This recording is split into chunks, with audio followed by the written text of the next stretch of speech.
만약 당신을 도와준다던 사람이 실은 당신을 죽이려는 스파이였다면 어떻게 하시겠습니까? 2024년 12월 10일 밤, 저는 14살 딸을 업고 얼어붙은 압록강 위를 건너고 있었습니다. 브로커 김철수가 말했습니다. 저를 믿으세요. 안전하게 건너갈 수 있어요. 하지만 강 한가운데서 그가 하늘을 향해 손전등을 3번 깜빡였습니다. 그 순간 북한 보위부 20여 명이 나타났습니다. 미안합니다, 박민철 동무. 저는 보위부 특수요원입니다. 앞에서도 총구, 뒤에서도 총구. 제 가슴 속에는 북한당 간부들의 범죄를 담은 녹음기가 있었습니다. 이것만은 반드시 지켜야 했습니다. 총소리가 울렸습니다. 우리 가족은 과연 살아남을 수 있었을까요? 시작 전에 구독과 좋아요는 저 같은 사람에게 큰 힘이 됩니다. 모두 무료이니 부담 없이 응원 감사드립니다. 2024년 12월 10일 밤 11시, 압록강 얼음 위. 민철 씨, 당신 가족 모두 안전하게 건너갈 수 있어요. 저를 믿으세요. 브로커 김철수가 환하게 웃으며 말했습니다. 하지만 그의 눈빛은 웃고 있지 않았습니다. 8년간 인민보안성 조사관으로 일하며 수백 명의 거짓말쟁이를 봐왔던 제 직감이 강하게 경고하고 있었습니다. 이 남자는 뭔가 숨기고 있다. 하지만 선택권이 없었습니다. 제 가슴 주머니에는 북한당 간부들의 범죄를 담은 녹음기가 들어있었고 제 품에는 영양실조로 쓰러진 14살 딸 지혜가 떨고 있었습니다.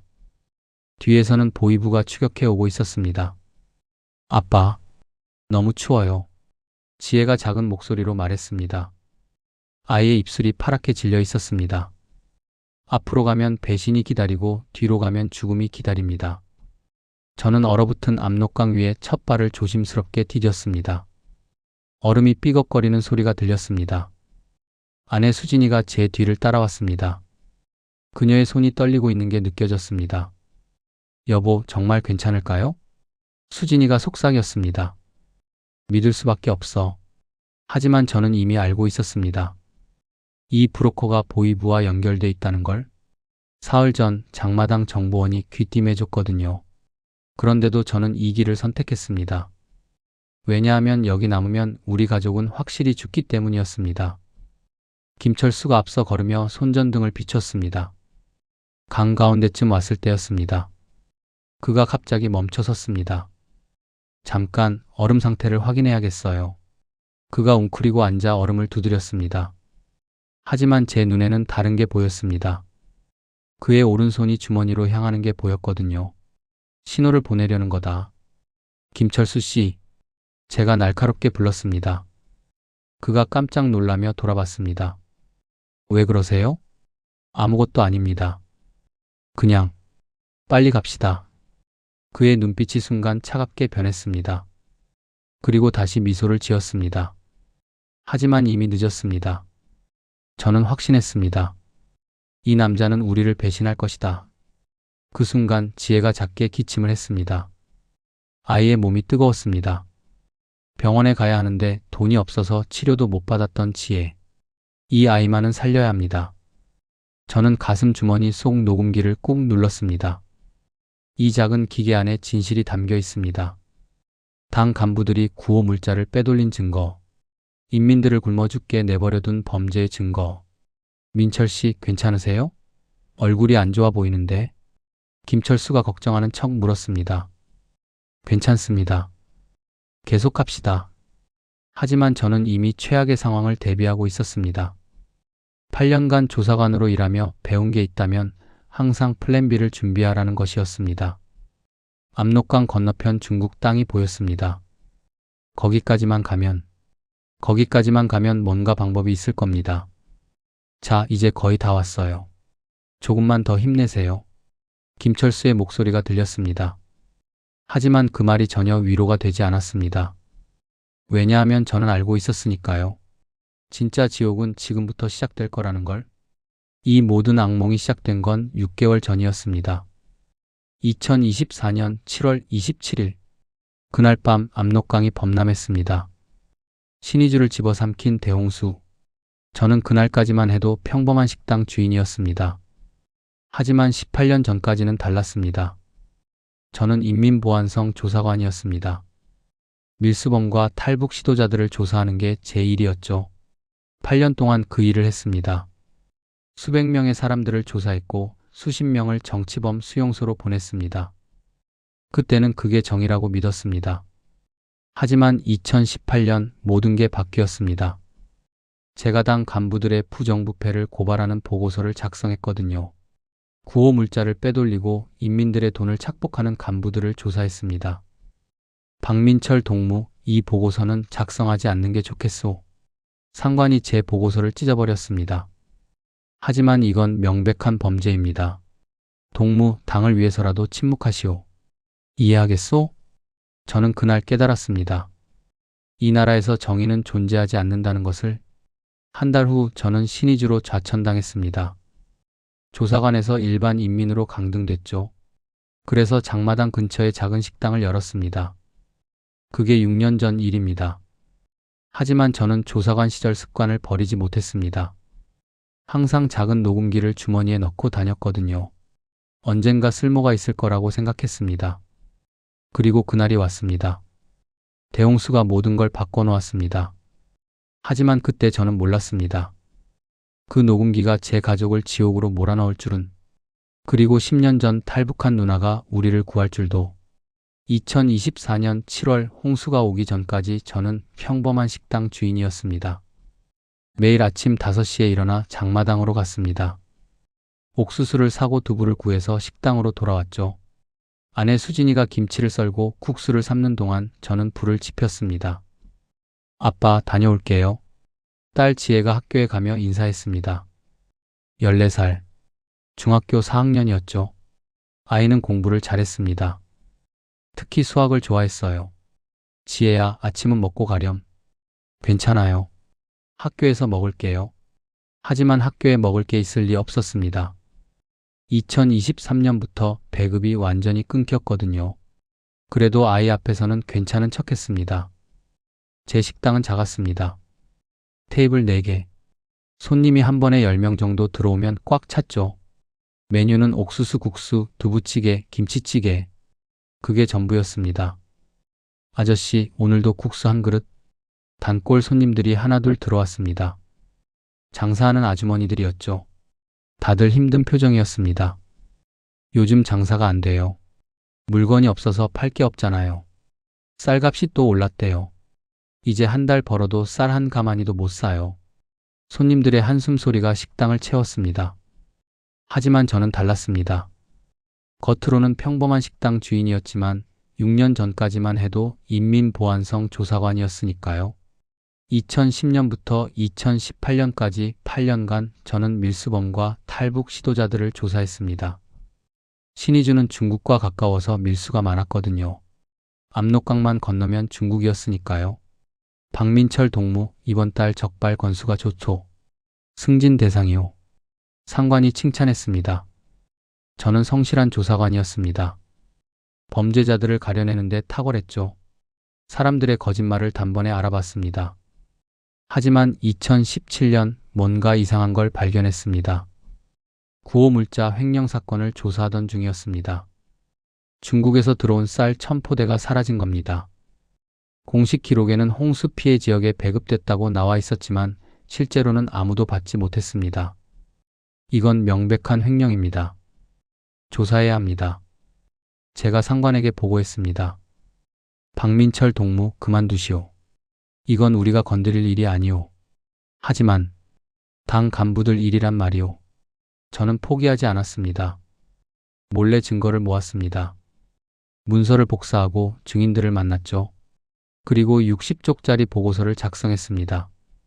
당 간부 부정부패 조사 보고서. 2018년 3월 15일 저는 그 보고서를 상부에 제출했습니다. 일주일 후 상관이 저를 불렀습니다. 박민철 동무, 자네 미쳤소? 상관의 손에는 찢어진 제 보고서가 들려 있었습니다. 이게 무슨 짓이오? 당 간부 동무들을 조사한다고? 하지만 증거가 명확합니다. 리철수 당 비서가. 입 닥치시오. 상관이 책상을 쾅 쳤습니다. 동무, 가족 생각은 안 하시오? 어린 딸도 있잖소? 그 말에 등골이 오싹했습니다. 협박이었습니다. 조용히 하시오. 아무 일도 없던 걸로 하겠소. 대신 신의주로 가시오. 좌천이었습니다. 조사관에서 일반 인민으로 강등됐죠. 저는 신의주로 왔고 장마당 근처에 작은 식당을 열었습니다. 그게 6년 전 일입니다.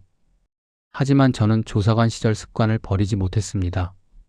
항상 작은 녹음기를 주머니에 넣고 다녔거든요. 언젠가 쓸모가 있을 거라고 생각하면서요. 그리고 2024년 7월 27일 그날이 왔습니다. 밤 10시쯤이었습니다. 비가 억수같이 쏟아지고 있었어요. 한 달 넘게 비가 계속됐는데 그날이 가장 심했습니다. 여보, 물소리가 점점 커지는 것 같아요. 수진이가 걱정스럽게 말했습니다. 저도 압록강 소리가 평소와 다르다는 걸 느꼈습니다. 새벽 2시 밖에서 고함 소리가 들렸습니다. 물이 들어온다. 대피해라. 저는 황급히 뛰쳐나갔습니다. 압록강 물이 제 방을 넘어 마을로 밀려들고 있었습니다. 물이 무릎까지 차올랐습니다. 수진아, 지혜 데리고 빨리 나와. 우리는 가방에 옷가지 몇 벌과 쌀 한 포대만 넣고 집을 나왔습니다. 학교 건물로 대피했죠. 아침이 되자 마을은 물에 잠겨 있었습니다. 제 식당도 우리 집도 지붕만 겨우 보였습니다. 20년 동안 모은 모든 게 사라졌습니다. 아빠, 우리 집이... 지혜가 울먹였습니다.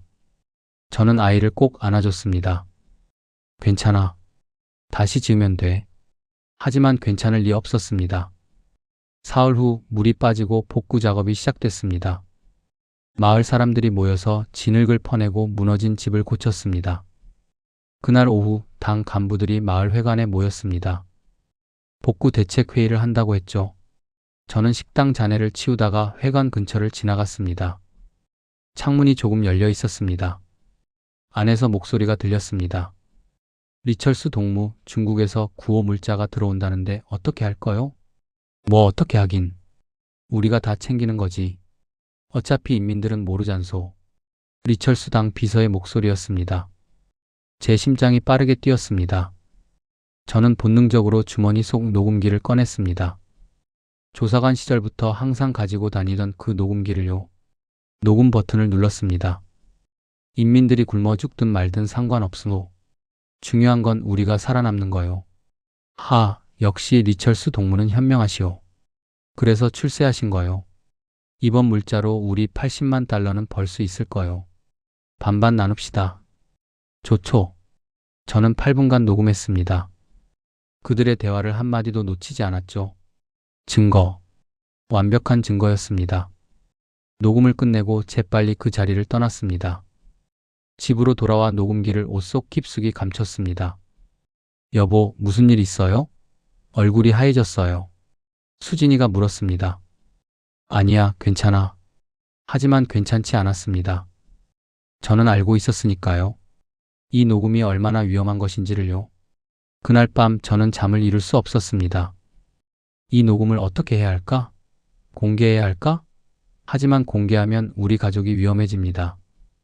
고민하다가 결국 녹음기를 집 천장 틈새에 숨겼습니다.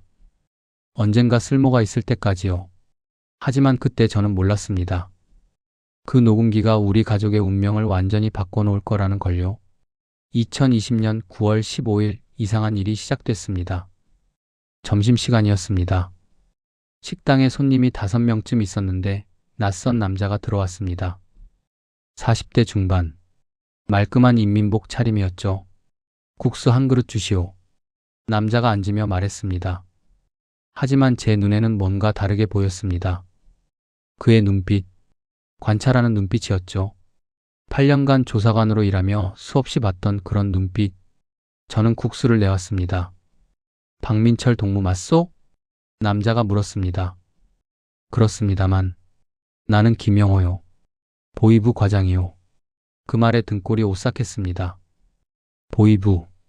인민보안성보다 훨씬 무서운 곳이었죠. 무슨 일로 오셨습니까? 최대한 침착하게 물었습니다. 별일 아니요. 그냥 인사차 왔소. 박 동무가 과거 인민보안성에서 일했다고 들었소.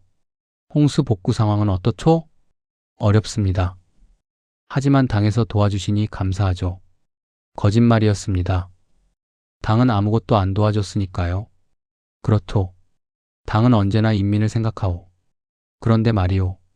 김영호가 국수를 한 입 먹고는 몸을 앞으로 기울였습니다.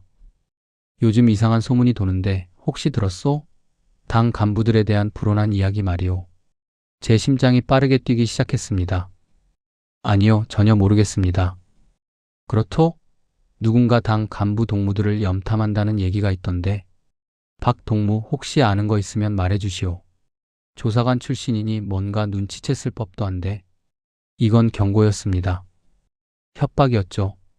정말 모릅니다. 그렇다면 다행이요. 조심하시오, 박 동무.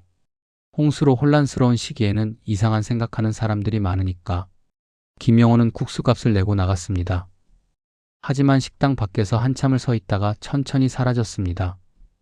그날 밤부터 이상한 일들이 계속됐습니다. 집 앞에 낯선 사람이 서 있었습니다. 담배를 피우는 척하며 우리 집을 지켜보고 있었죠. 장마당에 가면 누군가 뒤를 따라왔습니다.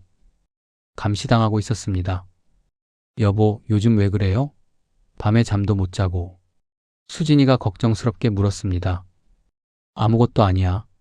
그냥 홍수 때문에 스트레스 받아서. 하지만 천장 속 녹음기가 자꾸 신경 쓰였습니다. 언젠가 발각될 거라는 불안감이 점점 커졌죠. 2024년 10월 상황은 더 나빠졌습니다. 식량이 바닥나기 시작했습니다. 장마당에 쌀이 없었어요. 있어도 가격이 너무 비쌌죠. 한 달 전에는 10만 원이었던 쌀 한 포대가 30만 원으로 뛰었습니다. 아빠, 오늘 급식 안 나왔어요. 지혜가 학교에서 돌아와 말했습니다. 아이 얼굴이 야위어 보였어요. 괜찮아. 집에서 먹자. 하지만 집에도 먹을 게 별로 없었습니다. 옥수수 조금, 김치, 그게 전부였죠. 10월 20일 김영호가 다시 식당에 나타났습니다. 박 동무, 요즘 장사 잘 돼요? 그저 그렇습니다. 참, 박 동무 과거에 조사 업무할 때 녹음기 자주 썼다던데 혹시 지금도 가지고 있어? 제 등에 식은땀이 흘렀습니다. 아닙니다. 좌천당할 때 다 반납했습니다. 그렇소? 이상하네. 장비 반납 기록에 박 동무 녹음기가 없던데 그들은 이미 파악하고 있었습니다. 오래된 일이라 기억이 잘 안 납니다. 그렇소. 뭐 중요한 건 아니니 됐소. 다만 박 동무, 만약 뭔가 숨기고 있다면 빨리 털어놓는 게 좋을 거요. 가족을 위해서라도. 또 협박이었습니다. 김영호가 나간 후 저는 결심했습니다. 이대로는 안 되겠다고. 조만간 집 수색이 들어올 겁니다. 그러면 끝이에요. 2024년 11월 3일 더 큰 일이 터졌습니다. 그날 아침 지혜가 일어나지 못했습니다. 아빠, 어지러워요. 아이 얼굴이 하얗게 질려 있었습니다. 손을 잡아보니 차가웠어요. 지혜야, 정신 차려. 급히 병원으로 데려갔습니다. 영양실조입니다. 당장 영양제를 맞아야 해요. 의사가 말했습니다. 돈이 얼마입니까? 20만 원입니다. 지금은 없는데 나중에 드리면 안 됩니까? 규정이 그렇습니다. 돈 먼저 내셔야 해요. 제가 무릎을 꿇었습니다. 제발 좀 도와주십시오. 제 딸이 죽게 생겼습니다. 저도 어쩔 수 없습니다. 병원 규정이에요. 우리는 빈손으로 돌아왔습니다. 지혜를 침대에 눕히고 물만 먹였습니다. 아이가 약한 신음소리를 냈어요. 그날 밤 저는 결심했습니다. 이곳에서는 살 수 없다고. 11월 5일 놀라운 일이 벌어졌습니다. 장마당에 갔을 때였습니다. 낯선 아주머니가 다가왔어요. 50대쯤 돼 보이는 중국 조선족 억양을 쓰는 여자였죠. 박민철 씨 맞으세요? 누구십니까? 민숙이가 보낸 사람이에요. 민숙. 10년 전에 탈북한 제 누나 이름이었습니다. 뭐라고요? 심장이 뛰기 시작했습니다. 조용히 하세요. 이거 받으세요. 아주머니가 작은 종이 쪽지를 제 손에 쥐어줬습니다. 그리고 재빨리 사라졌어요. 저는 화장실로 가서 쪽지를 펼쳤습니다. 동생아, 나 민숙이야. 10년 만이지? 나 한국에 살고 있어. 내가 위험하다는 걸 알아. 보이부가 너를 조사하고 있어. 지금이 마지막 기회야. 12월에 압록강이 얼면 움직여. 김철수라는 사람이 도와줄 거야. 믿어. 손이 떨렸습니다. 누나가 살아있었습니다. 그것도 한국에. 하지만 동시에 두려웠습니다. 보이부가 저를 조사하고 있다는 걸 누나는 어떻게 알았을까? 그리고 김철수는 누구지? 집으로 돌아와 수진이에게 쪽지를 보여줬습니다. 여보, 이거. 수진이의 눈이 커졌습니다. 누나가? 정말 누나가 살아있어요? 그런 것 같아. 그럼 우리도 갈 수 있는 거 아니에요? 그날 밤 우리는 오랫동안 이야기했습니다. 지혜는 이미 잠들어 있었죠. 여보, 솔직히 말할게요. 여기서는 더 이상 못 살겠어요. 지혜가 이렇게 아픈데 치료도 못 받고. 이건 아니잖아요. 수진이가 울먹였습니다. 저도 같은 생각이었습니다. 알아. 나도 가고 싶어. 하지만 너무 위험해. 그래도 여기 있으면 천천히 죽는 거예요. 차라리 시도해봐요. 11월 10일 저는 장마당에서 김철수를 만났습니다. 민숙 누나가 보냈다는 그 사람을요? 박민철 씨죠? 민숙 누나한테 들었어요. 30대 후반. 중국 조선족 억양이었습니다. 누나가 정말 보냈습니까? 네. 누나가 한국에서 탈북자 구조 일을 하고 계세요. 저는 중국에서 돕고 있고요. 어떻게 하면 됩니까? 12월 10일쯤 압록강이 얼 거예요. 그때 건너면 돼요. 제가 안내할게요. 하지만 뭔가 이상했습니다. 그의 눈빛이 너무 침착했어요. 마치 훈련받은 사람처럼. 혹시 보안 쪽에서 일하신 적이 있습니까? 김철수의 표정이 순간 굳었다가 다시 웃었습니다. 무슨 말씀이세요? 저는 그냥 중국 장사꾼이에요.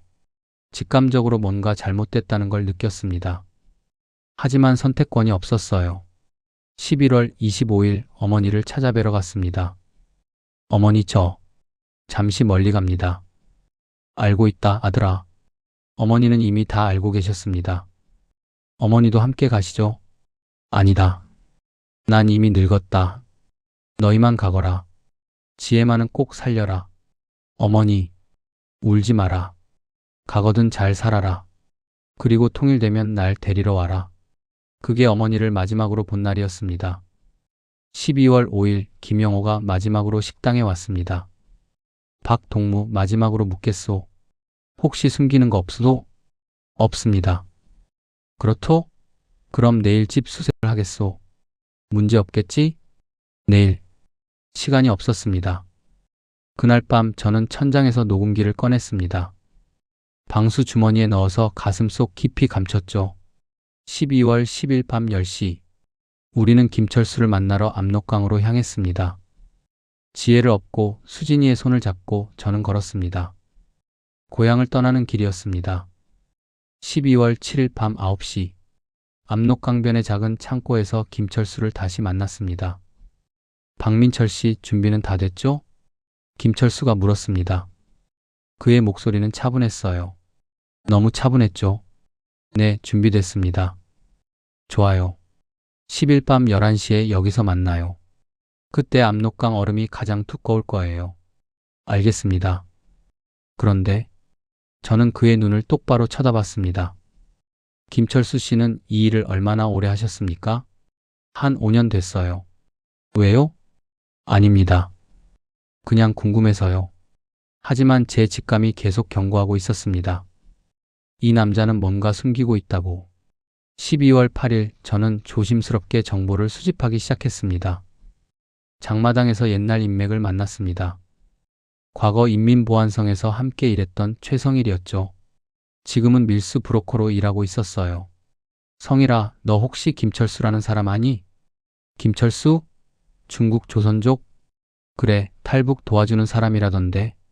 최성일의 표정이 굳어졌습니다. 민철아, 그 사람한테 접촉했어? 왜? 그 사람. 수상해. 최근에 보이부 사람들이랑 자주 만나더라고. 심장이 철렁했습니다. 확실해? 내가 직접 봤어. 한 달 전쯤 김영호 과장이랑 술집에서 만나는 거 봤다고. 김영호. 바로 저를 조사하던 그 보이부 과장이었습니다. 그럼 김철수는 이중 스파이일 가능성이 높아. 탈북자들 믿게 만들어서 보위부에 넘기는 거지. 민철아, 절대 그 사람 믿지 마. 집으로 돌아오는 길에 머리가 복잡했습니다. 김철수가 이중 스파이라면 우리는 함정에 빠지는 겁니다. 하지만 다른 방법이 없었어요. 12월 9일 김영호가 집 근처에 나타났습니다. 더 이상 숨기지도 않았어요. 집 앞에 서서 저를 뚫어지게 쳐다봤습니다. 여보, 저 사람 왜 저래요? 수진이가 겁에 질려 물었습니다. 모르는 척해. 내일 모레면 여기서 벗어날 수 있어. 정말 괜찮을까요? 김철수라는 사람 믿을 수 있어요? 저는 대답할 수 없었습니다. 믿을 수 없다는 걸 알면서도 갈 수밖에 없었으니까요. 그날 밤 저는 녹음기를 다시 꺼내봤습니다. 재생 버튼을 눌렀어요. 구호 물자는 우리가 챙기고 인민들은 굶어 죽어도 상관없으모.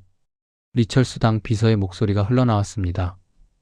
이 녹음 때문에 우리가 위험해졌지만 동시에 이게 우리의 유일한 무기였습니다. 보위부가 이걸 얼마나 원하는지 알았으니까요. 저는 녹음기를 두 겹의 방수 주머니에 넣었습니다. 그리고 속옷 안쪽 주머니에 꿰매서 감췄죠. 만약을 위해서요. 12월 10일 오전. 마지막 날이었습니다. 식당 문을 닫았습니다. 20년 가까이 운영한 식당이었죠. 테이블을 닦으며 지난 날들이 떠올랐습니다. 아빠, 우리 정말 여행 가는 거예요? 지혜가 물었습니다. 아이에게는 중국 친척집에 간다고 말했어요. 그래, 정말 멀리 간다. 할머니는요? 할머니도 같이 가요? 할머니는 나중에 오신대. 거짓말이었습니다. 어머니를 두고 가야 한다는 게 가장 마음 아팠어요. 오후 5시 어머니 집에 마지막으로 갔습니다. 어머니는 제 얼굴만 보고도 아셨습니다. 오늘 밤이구나. 어머니 함께 가시죠. 제가 업고라도 갈게요. 아니다. 나는 여기 남는다. 하지만 민철아, 내가 나 때문에 잡히면 어떡하니? 노인네 하나 때문에 손자까지 죽일 거냐? 어머니의 손이 떨리고 있었습니다. 어머니께서 평생 이 땅에서 사셨잖아요. 떠나시면 내 걱정은 하지 마라. 나는 이미 70평생을 살았다. 지혜는 이제 14살이다. 아이 미래가 더 중요하다. 어머니가 제 손을 잡았습니다. 민철아, 너 조사관 할 때 사람들 많이 잡아넣었지? 네. 그래서 항상 죄책감에 시달렸을 거다. 내가 다 안다. 어머니는 모든 걸 알고 계셨습니다. 이제라도 바로 잡아라. 내가 가진 그 녹음기, 그게 널 구할 거다. 세상에 알려라. 진실을 말해라. 어머니, 그리고 지혜만은 꼭 지켜라. 그 아이만은 자유롭게 살게 해라. 어머니가 손녀 지혜를 끌어안았습니다. 지혜야, 할머니 말 잘 들어라. 아빠 말씀 잘 듣고 공부 열심히 해라. 할머니 금방 올게요. 지혜는 아직 몰랐습니다. 이게 마지막이라는 걸. 어머니가 제 귀에 속삭였습니다. 김철수 조심해라. 그 사람 수상하다. 어머니도 아세요? 동네 사람들 말이 많더라. 보위부랑 친하다던데? 알고 있습니다. 하지만 다른 방법이 없어요. 그래도 조심해라. 너 8년간 조사관 했잖니? 내 직감을 믿어라. 어머니 집을 나서며 뒤돌아봤습니다. 어머니는 문 앞에 서서 손을 흔들고 계셨어요. 다시는 못 볼 수도 있다는 생각에 눈물이 났습니다. 밤 10시. 집에서 마지막 준비를 했습니다. 가방 하나, 옷가지 몇 벌, 어머니 사진 한 장. 그게 전부였어요. 여보, 정말 이걸로 괜찮을까요? 수진이가 불안해했습니다. 괜찮을 거야. 우리에겐 선택권이 없어. 김철수가 함정이라 해도 여기 남으면 확실히 죽어. 차라리 가능성에 걸어보자. 지혜를 깨웠습니다. 지혜야, 일어나렴. 이제 출발해야 해. 아빠, 지금요? 밤인데? 응, 밤에 가야 해. 조용히 가야 하거든. 밤 10시 30분. 집 문을 열었습니다. 밖은 어두웠습니다. 영하 15도. 바람이 차갑게 불었어요. 저는 가슴 속 녹음기를 한 번 더 확인했습니다. 여전히 그 자리에 있었죠. 압록강까지는 걸어서 20분 거리였습니다. 우리는 조용히 걸었습니다. 뒤돌아보지 않았어요. 돌아보면 후회할 것 같았으니까요. 11시. 약속 장소에 도착했습니다. 김철수가 이미 와 있었습니다. 그리고 그의 뒤에 다른 남자 2명이 더 있었어요. 박민철 씨 오셨군요. 자, 이제 출발합시다. 김철수가 웃으며 말했습니다. 하지만 그 웃음이 전혀 따뜻해 보이지 않았습니다. 저는 알고 있었습니다. 이것이 지옥으로 가는 길이라는 걸. 그래도 걸어야 했습니다. 딸을 살리기 위해서라면. 2024년 12월 10일 밤 11시 10분 압록강 얼음 위에 첫 발을 디뎠습니다. 조심하세요. 얼음이 두꺼워 보이지만 가운데는 물이 흐르고 있어요. 김철수가 앞장서며 말했습니다. 그의 뒤로 남자 2명이 따라왔어요. 저는 지혜를 등에 업었습니다. 아이가 작게 떨고 있었죠. 아빠 무서워요. 괜찮아. 아빠가 지켜줄게. 수진이가 제 옆에서 조심스럽게 걸었습니다. 바람이 세게 불었어요. 영하 18도. 손이 얼어붙을 것 같았습니다. 강 위에 얼음이 삐걱거리는 소리가 났습니다. 발을 내디딜 때마다 심장이 쿵쾅거렸어요. 50m쯤 걸었을 때였습니다. 김철수가 갑자기 멈춰 섰습니다. 잠깐만요. 얼음 상태를 확인해야겠어요. 그가 웅크리고 앉았습니다. 얼음을 두드리는 척하며 오른손을 주머니로 가져갔어요. 저는 그 순간을 놓치지 않았습니다. 8년간 조사관으로 일하며 익힌 관찰력이었죠. 손전등을 꺼내는 거였습니다. 김철수 씨, 제가 날카롭게 불렀습니다. 하지만 이미 늦었어요. 김철수가 하늘을 향해 손전등을 3번 깜빡였습니다. 신호였습니다.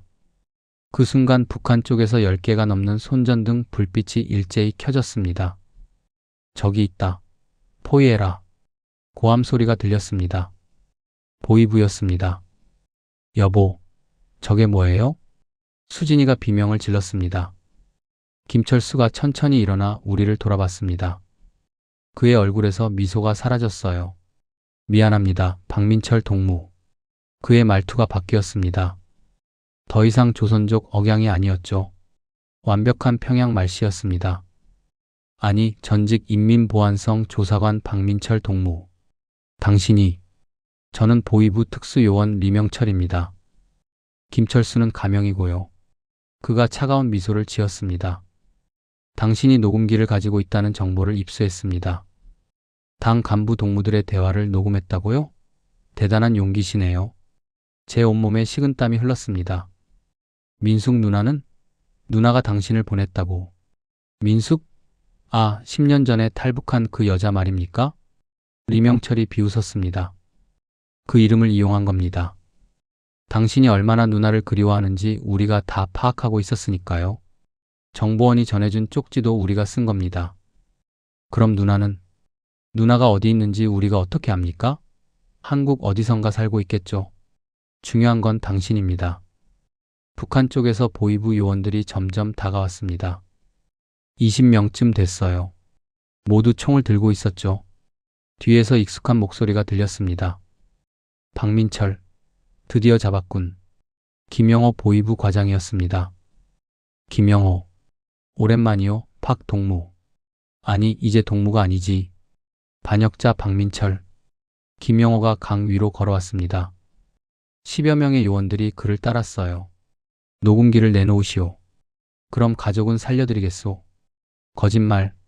수진이가 소리쳤습니다. 거짓말 아닙니다. 우리가 원하는 건 녹음기뿐이요. 당신들은 어차피 중국으로 못 갑니다. 여기서 죽든지 수용소로 가든지 선택하시오. 저는 지혜를 천천히 내려놓았습니다. 아빠. 지혜야, 눈 감고 있어. 가슴 속 녹음기를 꺼냈습니다. 방수 주머니에 쌓인 작은 기계. 이것 때문에 우리가 여기까지 왔습니다. 여기 있소. 저는 녹음기를 얼음 위에 놓았습니다. 좋은 선택이요. 리명철, 가져오시오. 리명철이 녹음기를 집으로 다가왔습니다. 바로 그때였습니다. 중국 쪽에서 갑자기 강렬한 서치라이트 여러 개가 켜졌습니다. 밤하늘이 대낮처럼 밝아졌어요. 확성기로 중국어가 울려 퍼졌습니다. 여기는 중국 공안이다. 북한 보위부는 즉시 철수하라. 뭐야? 중국 공안? 김영호가 당황했습니다. 그리고 여자 목소리가 들렸습니다. 한국어였어요. 민철아, 빨리 이쪽으로 와. 10년 만에 듣는 목소리였습니다. 누나, 믿을 수 없었습니다. 진짜 누나 목소리였어요. 빨리, 시간이 없어. 중국 공안 15명쯤이 강 위로 나왔습니다. 방탄복을 입고 총을 들고 있었죠. 박민철, 움직이면 쏜다. 김영호가 총을 겨눴습니다. 저는 녹음기를 다시 집어들었습니다. 쏴라. 하지만 이 녹음기는 내가 가져간다. 이 새끼가. 퍽. 총소리가 울렸습니다. 제 옆 얼음에 구멍이 뚫렸어요. 여보, 지혜 데리고 뛰어. 수진이가 지혜의 손을 잡고 뛰기 시작했습니다. 저도 뛰었어요. 퍽, 퍽, 퍽. 총소리가 계속 울렸습니다. 얼음에 구멍들이 뚫렸죠. 멈춰라. 쏜다. 하지만 저는 멈추지 않았습니다. 중국 공안이 반격했습니다. 퍽퍽퍽. 공포탄을 쏘며 위협했어요. 여기는 중국 영토다. 총격 금지. 국제 문제가 될 상황이었지만 보위부는 개의치 않았습니다. 계속 총을 쏘며 추격했어요. 그때 수진이가 미끄러졌습니다. 으악. 아내가 얼음 위에 넘어졌어요. 얼음이 쩍쩍 갈라지는 소리가 났습니다. 여보. 저는 한 손으로는 녹음기를 쥐고 다른 손으로 수진이를 잡아당겼습니다. 하지만 녹음기가 손에서 미끄러졌습니다. 안 돼. 녹음기가 얼음 틈새로 굴러 들어가고 있었어요. 0.5초의 선택이었습니다. 아내를 잡을 것인가, 녹음기를 잡을 것인가. 저는 녹음기 쪽으로 몸을 던졌습니다. 손끝에 방수 주머니가 닿았어요. 잡았습니다. 하지만 수진이가 얼음 구멍 쪽으로 미끄러지고 있었습니다. 그 순간 누군가 달려와 수진이를 낚아챘습니다. 내가 잡았어. 여자였습니다. 40대 중반. 짧은 머리에 방한복을 입고 있었어요. 누나. 10년 만에 보는 누나 민숙이었습니다. 동생아, 정신 차려. 빨리 일어나. 누나가 수진이를 끌어올렸습니다. 민숙. 뒤에서 김영호의 고함이 들렸습니다. 내년도 여기 있었구나. 역시 내가 꾸민 짓이었어. 김영호. 당신들이야말로 인민을 배신한 놈들이지. 누나가 소리쳤습니다. 모두 쏴. 저것들을 죽여라. 김영호가 명령했습니다. 보위부 요원 20여 명이 일제히 총을 겨눴어요. 하지만 중국 공안도 총을 겨눴습니다. 총을 쏘면 우리도 쏜다. 긴장된 대치 상황이었습니다. 민철아, 지금이야. 뛰어. 누나가 소리쳤습니다. 저는 지혜를 다시 업었습니다. 수진이의 손을 잡았죠. 중국 땅까지 10m. 뛰어. 퍽퍽퍽퍽. 총소리가 사방에서 울렸습니다. 보위부가 중국 공안에게도 총을 쏘기 시작했어요. 국경을 넘어선 총격전이었습니다. 으악. 누나 옆에 있던 중국 공안 한 명이 어깨에 총을 맞고 쓰러졌어요. 중국 공안이 반격했습니다. 총알이 빗발쳤습니다. 저는 지혜를 더 세게 껴안고 뛰었어요. 5m, 3m, 1m. 다 왔어. 드디어 중국 땅에 발을 디뎠습니다. 여보, 지혜야. 수진이도 건넜고 지혜도 무사했습니다. 성공했다. 다리에 힘이 풀렸습니다. 그대로 주저앉았어요. 민철아. 누나가 달려와 저를 끌어안았습니다. 정말 무사하구나. 정말. 10년 만에 재회였습니다. 누나도 울고 있었어요. 누나. 정말 누나예요? 그래, 나야. 민숙이야. 북한 쪽에서 김영호의 고함이 들렸습니다. 박민철. 너는 반드시 대가를 치를 것이다. 내 어머니가 어떻게 되는지 두고 봐라. 그 말에 가슴이 철렁했습니다. 어머니. 하지만 돌아갈 수는 없었습니다. 빨리 가요. 여기서도 위험해요. 중국 공안 지휘관이 말했습니다. 북한 보위부가 중국 영토에서 총격을 가했습니다. 국제 문제가 될 겁니다. 빨리 이 지역을 떠나야 해요. 검은색 승합차 2대가 기다리고 있었습니다. 타요. 우리는 차에 올랐습니다. 누나도 함께 탔어요. 차가 출발했습니다. 뒤를 돌아보니 압록강 건너편에 보위부 요원들이 서 있었어요. 손전등 불빛이 우리를 비추고 있었죠. 여보, 우리 정말 살았어요? 수진이가 떨리는 목소리로 물었습니다. 응, 살았어. 가슴 속 녹음기를 만져봤습니다. 여전히 그 자리에 있었어요. 아빠, 무서웠어요. 지혜가 제 품에 파고들었습니다. 이제 괜찮아. 다 끝났어. 하지만 누나가 고개를 저었습니다. 아직 안 끝났어, 민철아. 이제 시작이야. 중국에서도 안전하지 않아. 북한이 공안을 매수할 수도 있어. 빨리 한국으로 가야 해. 한국. 그래, 한국. 거기 가면 정말 자유로워질 수 있어. 그리고 그 녹음기 내용을 세상에 알려야지. 차는 단동시를 벗어나 어둠 속으로 달렸습니다. 창밖으로 압록강이 멀어지고 있었어요. 고향도 어머니도 모든 것이 멀어지고 있었습니다.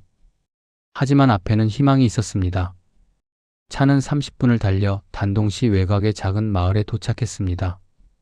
낮은 벽돌 건물이었어요. 조선족 마을이었죠. 여기가 안가옥입니다. 한동안 여기서 지내야 해요. 누나가 말했습니다. 방 하나에 침대 2개, 작은 부엌, 그게 전부였어요. 하지만 따뜻했습니다. 누나, 정말 어떡해?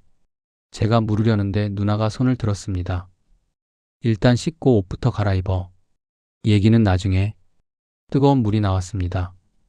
북한에서는 상상도 못할 일이었죠. 샤워를 하며 긴장이 풀렸어요. 깨끗한 옷으로 갈아입고 나왔을 때 수진이가 지혜에게 밥을 먹이고 있었습니다. 지혜야, 천천히 먹어. 엄마, 이렇게 맛있는 밥 처음 먹어요. 하얀 쌀밥이었습니다. 반찬도 여러 가지였죠. 김치, 계란찜, 고기까지. 많이 먹어. 그동안 얼마나 굶었니? 누나가 지혜 머리를 쓰다듬었습니다. 밤 1시. 지혜가 잠들고 나서 누나와 둘이 앉았습니다. 누나, 도대체 어떻게 된 거예요? 10년 전에. 2014년 5월에 나도 탈북했어. 너처럼 압록강을 건넜지. 왜 연락이 없었어요? 연락하면 너희가 위험해질까봐. 보위부가 내 가족들을 감시하고 있었거든. 누나가 차를 한 모금 마셨습니다. 한국 가서 5년 동안 일했어. 식당에서, 공장에서, 청소부로. 돈을 모았지. 그리고 3년 전부터 탈북자 구조 네트워크를 만들기 시작했어. 구조 네트워크? 한국에 있는 탈북자들이 북한에 남은 가족들을 구하는 거야. 브로커들과 연결하고 중국 공안들 매수하고 루트를 만드는 거지. 그럼 오늘 밤에 내가 위험하다는 정보를 입수했어. 1달 전쯤 보위부가 너를 조사하고 있다는 걸 알았지. 그래서 급히 작전을 짰어. 누나가 한숨을 쉬었습니다. 김철수, 아니 리명철이라는 놈이 너한테 접근했다는 정보도 들었어. 그 놈이 이중 스파이라는 것도 알고 있었고. 그런데 왜 제가 가게 내버려뒀어요? 그게 유일한 방법이었어. 너희를 다른 루트로 빼내려고 했는데 시간이 없었어. 보위부가 너무 빨리 움직였거든. 그래서 역이용하기로 했지. 역이용? 리명철이 너희를 압록강으로 유인할 거란 걸 알았어. 그래서 우리도 중국 쪽에서 대기한 거야. 중국 공안 15명을 매수하는데 2만 달러나 들었어. 엄청난 돈이었습니다. 누나, 그 돈을. 걱정 마. 한국에 탈북자 후원 단체들이 있어. 그분들이 도와줬어. 누나가 제 손을 잡았습니다. 민철아, 그 녹음기 보여줄래? 저는 가슴에서 녹음기를 꺼냈습니다. 방수 주머니에 쌓인 작은 기계. 이게. 누나가 재생 버튼을 눌렀습니다. 구호 물자는 우리가 다 챙기고 인민들은 굶어 죽어도 상관없으모. 리철수 당 비서의 목소리가 흘러나왔습니다. 이번 물자로 우리 80만 달러는 벌 수 있을 거요. 김정은 동지도 어차피 신경 안 쓰시오. 인민들이야 죽든 말든. 8분간의 녹음이 끝났습니다. 누나의 눈이 커졌습니다. 민철아, 이건 대박이야. 대박? 이걸 공개하면 국제사회가 난리 날 거야. 북한당 간부들이 직접 인민들 굶겨 죽인다고 말하는 거잖아. 실명까지 나오고. 누나가 녹음기를 꽉 쥐었습니다. 이것 때문에 보위부가 그렇게 필사적이었구나. 이건 그들한테 치명적이야. 그럼 이걸 어떻게? 한국 가서 공개하는 거야. 언론에, 국제사회에. 그럼 북한 정권은 큰 타격을 받을 거야. 하지만 그때 밖에서 차 소리가 들렸습니다. 누나의 표정이 굳어졌습니다. 이상한데? 이 시간에 차가 올 리 없어. 창문으로 내다봤습니다. 검은색 승용차 2대가 멈춰 섰어요. 중국 공안이야. 누나가 속삭였습니다. 뭐? 공안을 매수했다면서요? 일부만 매수했어. 상부에서 직접 내려오면 어쩔 수 없어. 문을 두드리는 소리가 났습니다. 쿵쿵쿵. 문 열어라. 공안 검사다. 빨리 지하실로. 누나가 부엌 바닥에 나무판을 들어 올렸습니다. 아래에 좁은 공간이 있었어요. 수진아, 지혜 데리고 빨리. 수진이가 자고 있던 지혜를 안고 지하실로 내려갔습니다. 저도 따라 내려갔죠. 절대 소리 내지 마. 숨도 크게 쉬지 마. 누나가 판자를 덮었습니다. 어둠 속이었습니다. 좁고 답답했어요. 위에서 문 열리는 소리가 들렸습니다. 안녕하세요. 여기 탈북자가 있다는 신고를 받았습니다. 아니요, 여기는 제 집입니다. 누나의 중국어였습니다. 완벽했어요. 수색하겠습니다. 발걸음 소리가 들렸습니다. 여러 명이 집안을 뒤지고 있었어요. 지혜가 기침을 하려고 했습니다. 저는 재빨리 아이의 입을 막았어요. 지혜가 작은 소리를 냈지만 다행히 위에서는 못 들은 것 같았습니다. 여기도 없습니다. 부엌은? 발걸음 소리가 부엌으로 다가왔습니다. 바로 우리 머리 위였어요. 심장이 터질 것 같았습니다. 쿵쿵. 누군가 바닥을 두드렸습니다. 판자가 흔들렸어요. 이 바닥이 좀 이상한데. 끝났다. 발각됐다. 그때 다른 목소리가 들렸습니다. 됐어, 가자. 여기 아무도 없어. 하지만 가. 상부에서 빨리 돌아오래. 발걸음 소리가 멀어졌습니다. 문 닫히는 소리. 차 시동 거는 소리. 10분쯤 지나서 판자가 열렸습니다. 다 갔어. 나와. 누나가 말했습니다. 우리는 기어 나왔습니다. 온몸에 땀이 흥건했어요. 아빠. 지혜가 떨고 있었습니다. 괜찮아, 다 지나갔어. 하지만 누나가 심각한 표정이었습니다. 민철아, 더 이상 중국에 있을 수 없어. 북한이 중국 공안에 압력을 넣고 있어. 오늘 밤에 운 좋게 넘어갔지만 내일은 몰라. 그럼 어떡해? 라오스로 가야 해. 거기서 한국 영사관으로 가는 거야. 라오스? 그게 어디예요? 동남아시아. 멀긴 한데 가장 안전한 루트야. 언제 떠나죠? 모레. 비행기표 준비할게. 그 전까지 절대 밖에 나가면 안 돼. 이틀을 그 집에 숨어 지냈습니다. 밖에 나갈 수도 없었어요. 창문으로만 바깥 세상을 봤죠. 지혜는 그동안 많이 회복됐습니다. 밥을 잘 먹고 얼굴에 생기가 돌았어요. 아빠, 여기는 정말 좋은 곳이에요. 배불리 먹을 수 있어요. 아이의 말에 가슴이 아팠습니다.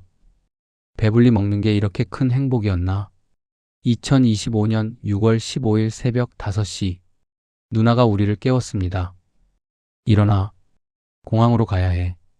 검은색 승합차가 집 앞에 대기하고 있었습니다. 민철아, 조심해서 가. 라오스 가면 현지 가이드가 기다리고 있을 거야. 그 사람 따라가면 한국 영사관까지 갈 수 있어. 누나는요? 나는 여기 남아서 다른 사람들 도와야지. 이 일이 내 사명이야. 누나, 울지 마. 한국 가면 다시 만날 수 있어. 기다리래? 누나가 저를 꼭 안았습니다. 10년 만에 만나서 사흘 만에 또 헤어지는 거였습니다. 지혜야, 공부 열심히 해. 자유롭게 살아. 누나가 지혜 머리를 쓰다듬었습니다. 차가 출발했습니다. 뒤돌아보니 누나가 손을 흔들고 있었어요. 공항으로 가는 길. 창밖으로 중국 도시들이 스쳐 지나갔습니다. 여보, 정말 우리 한국 갈 수 있을까요? 수진이가 물었습니다. 갈 수 있어. 반드시 갈 거야. 가슴 속 녹음기를 만져봤습니다. 이것을 세상에 알릴 것입니다. 진실은 반드시 밝혀져야 하니까요. 2025년 6월 15일 오후 2시. 중국 쿤민공항에서 라오스행 비행기를 탔습니다. 아빠, 구름 위로 올라가네요. 지혜가 창밖을 보며 신기해했습니다. 아이는 처음 타는 비행기였죠. 그래, 높이 올라가는 거야. 6개월 만에 아이가 웃는 모습을 봤습니다. 그동안 얼마나 힘들었을까요? 3시간 후 라오스 비엔티안 공항에 도착했습니다. 입국장을 나오니 30대 남자가 손팻말을 들고 있었어요. 박민철이라고 한글로 쓰여 있었죠. 박민철 씨? 저는 현지 가이드 최성호입니다. 민숙 씨가 보냈어요. 감사합니다. 일단 숙소로 가시죠. 내일 한국 영사관 가실 거예요. 승합차를 타고 시내로 들어갔습니다. 라오스는 더웠어요. 35도는 되는 것 같았죠. 작은 게스트하우스에 여장을 풀었습니다. 이튿날 아침 7시 한국 영사관으로 가기 위해 출발했습니다. 버스를 타고 2시간쯤 달렸을 때였습니다. 갑자기 버스가 멈춰섰어요. 뭐지? 밖에 라오스 경찰 2명이 서 있었습니다. 여권 검사입니다. 모두 여권 준비하세요. 최성호가 긴장한 표정으로 속상했습니다. 문제가 생겼어요. 원래 이 구간에는 검문이 없는데 경찰이 버스에 올라왔습니다. 여권. 승객들이 하나씩 여권을 내밀었어요. 우리 차례가 왔습니다. 여권 보여주세요. 저는 북한 여권을 꺼냈습니다. 다른 선택이 없었죠. 경찰의 눈이 커졌습니다. 북조선? 북한? 잠깐만요. 본부에 연락하겠습니다. 경찰이 무전기를 들었어요. 끝났습니다. 하지만 그때 제 휴대폰이 울렸습니다. 누나였습니다. 민철아, 경찰한테 전화 바꿔줘. 네. 빨리. 저는 경찰에게 휴대폰을 건넸습니다. 누가 전화 드린답니다. 경찰이 전화를 받았어요. 1분쯤 통화하더니 표정이 바뀌었습니다. 알겠습니다. 전화를 끊고 제게 휴대폰을 돌려줬어요. 가세요. 괜찮습니다. 정말입니까? 네, 가세요. 버스가 다시 출발했습니다. 도대체 누나가 뭐라고 한 거예요? 최성호가 물었습니다. 모르겠어요. 하지만 누나 인맥이 대단한가 봐요. 오후 3시. 드디어 한국 영사관에 도착했습니다. 하얀 건물에 태극기가 바람에 펄럭이고 있었어요. 여보, 저게 우리나라 국기예요. 수진이가 눈물을 흘렸습니다. 응, 우리나라 국기야. 14살 지혜는 태극기를 처음 봤습니다. 아빠, 저게 정말 우리나라 거예요? 그래, 우리는 한민족이야. 저 국기 아래서 살게 될 거야. 영사관 문을 열고 들어갔습니다. 직원이 나와서 맞아주셨어요. 어서 오세요. 고생 많으셨어요. 그 말에 눈물이 났습니다. 이제 안전합니다. 여기는 대한민국 영토와 같은 곳이에요. 감사합니다. 목이 메었습니다. 사흘 동안 영사관에서 조사를 받았습니다. 탈북 경위, 가족관계, 모든 걸 상세히 설명했죠. 저는 녹음기도 제출했습니다. 이건 북한당 간부들의 범죄 증거입니다. 꼭 공개해 주십시오. 직원이 녹음을 들었습니다. 이건 정말 중요한 증거네요. 본부에 보고하겠습니다. 6월 18일 마침내 한국행 비행기표를 받았습니다. 내일 오전 10시 비행기로 인천 가십니다. 축하드려요. 그날 밤 잠이 오지 않았습니다. 내일이면 정말 한국 땅을 받는 겁니다. 2025년 6월 19일 오전 10시 비행기가 이륙했습니다. 지혜야, 이제 정말 한국 간다. 아빠, 한국은 어떤 곳이에요? 자유로운 곳이야. 내가 하고 싶은 공부 다 할 수 있고 배불리 먹을 수 있는 곳이야. 5시간 후 승객 여러분, 곧 인천국제공항에 도착합니다. 기내 방송이 나왔습니다. 창밖으로 한국 땅이 보였어요. 높은 건물들, 넓은 도로들. 오후 5시 30분 비행기가 착륙했습니다. 입국장으로 나왔습니다. 사람들이 모두 한국어로 말하고 있었어요.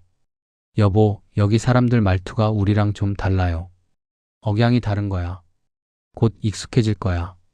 출구로 나가는데 누군가 손을 흔들고 있었습니다. 민철아, 누나였습니다. 누나. 달려가서 누나를 안았습니다. 잘 왔어, 동생아. 정말 잘 왔어. 누나, 어떻게 여기? 한국에 산다니까. 널 마중 나왔지. 지혜가 누나를 올려다봤습니다. 할머니. 아니, 이모. 그래, 이모야. 지혜야, 많이 컸구나. 마지막으로 봤을 때 4살이었는데. 우리는 공항 밖으로 나왔습니다. 7월 저녁 공기가 따뜻했어요. 하늘은 맑았고 별이 보였습니다. 민철아, 배고프지? 먼저 밥 먹으러 가자. 좋아요. 누나 차를 타고 시내로 들어갔습니다. 도로가 넓었어요. 차들이 질서정연하게 달렸죠.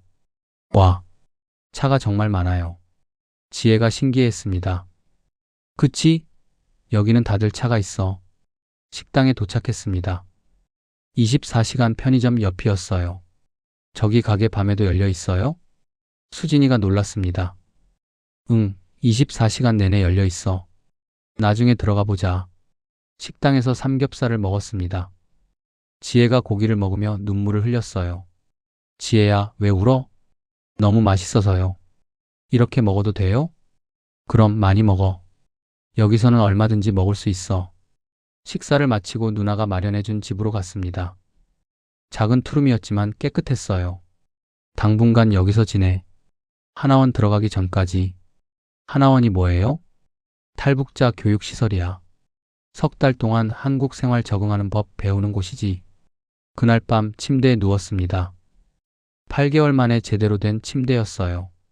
여보, 우리 정말 한국에 왔어요? 수진이가 물었습니다. 응, 왔어. 정말 왔어. 꿈 같아요. 옆방에서 지혜가 자는 소리가 들렸습니다.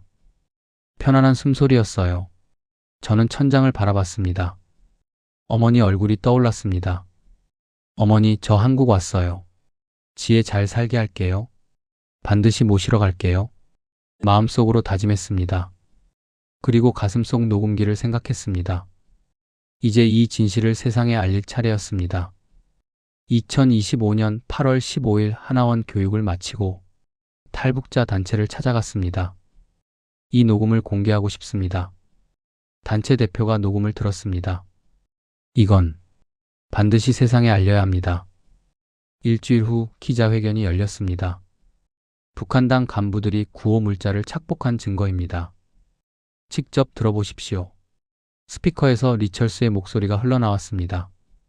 인민들은 굶어 죽어도 상관없으므. 기자들이 술렁였습니다. 카메라 플래시가 터졌어요. 다음 날 모든 언론이 보도했습니다. CNN, BBC, NHK. 전 세계가 알게 됐습니다. 지금 딸 지혜는 한국 학교에 다니고 있습니다. 친구들도 많이 사귀었어요. 아빠, 오늘 수학시험 100점 맞았어요. 정말? 우리 딸 대단한데? 지혜는 자유롭게 꿈을 꿉니다. 과학자가 되고 싶다고 합니다. 어머니는 아직 북한에 계십니다. 밤마다 어머니 생각에 잠 못 이룹니다. 하지만 포기하지 않습니다. 언젠가 통일이 되면 어머니를 꼭 모셔올 것입니다. 북한에 남은 2,500만 주민들, 그들도 언젠가 이 자유를 누리게 될 것입니다. 저는 믿습니다. 진실은 반드시 승리한다고. 자유는 결국 모든 사람의 것이 될 거라고.